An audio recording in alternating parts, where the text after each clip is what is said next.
The buck stops here. Harry Truman said it. It means no excuses. It means taking responsibility, the ultimate responsibility for the biggest decisions in the world. Every great president has lived up to it. But Donald Trump? Yeah, no, I don't take responsibility at all. First of all, the governors are supposed to be doing a lot of this work, and we're a backup. We're not an ordering clerk. We're a backup. Donald Trump thought the job was about tweets and rallies and big parades. He never thought he'd have to protect nearly 330 million Americans, so he didn't.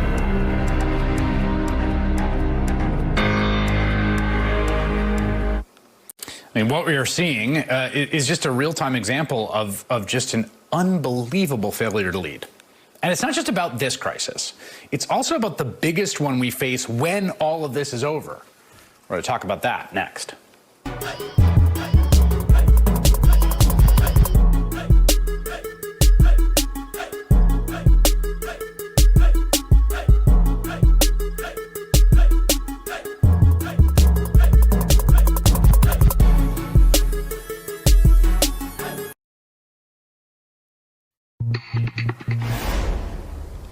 From the beginning of this coronavirus crisis, the obvious parallels to the climate crisis have just been impossible to ignore.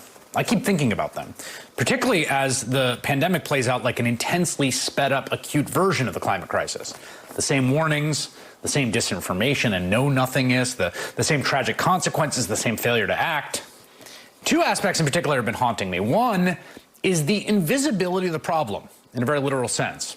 The president has even taken to calling the virus the invisible enemy, which is a hacky bit of propaganda, but based on a kernel of truth. We can't see the coronavirus, like we can't see the carbon in the air, and it's hard to mobilize people around things you can't see. In the case of both the coronavirus and carbon pollution, the absence of spectacle is an obstacle to rallying people.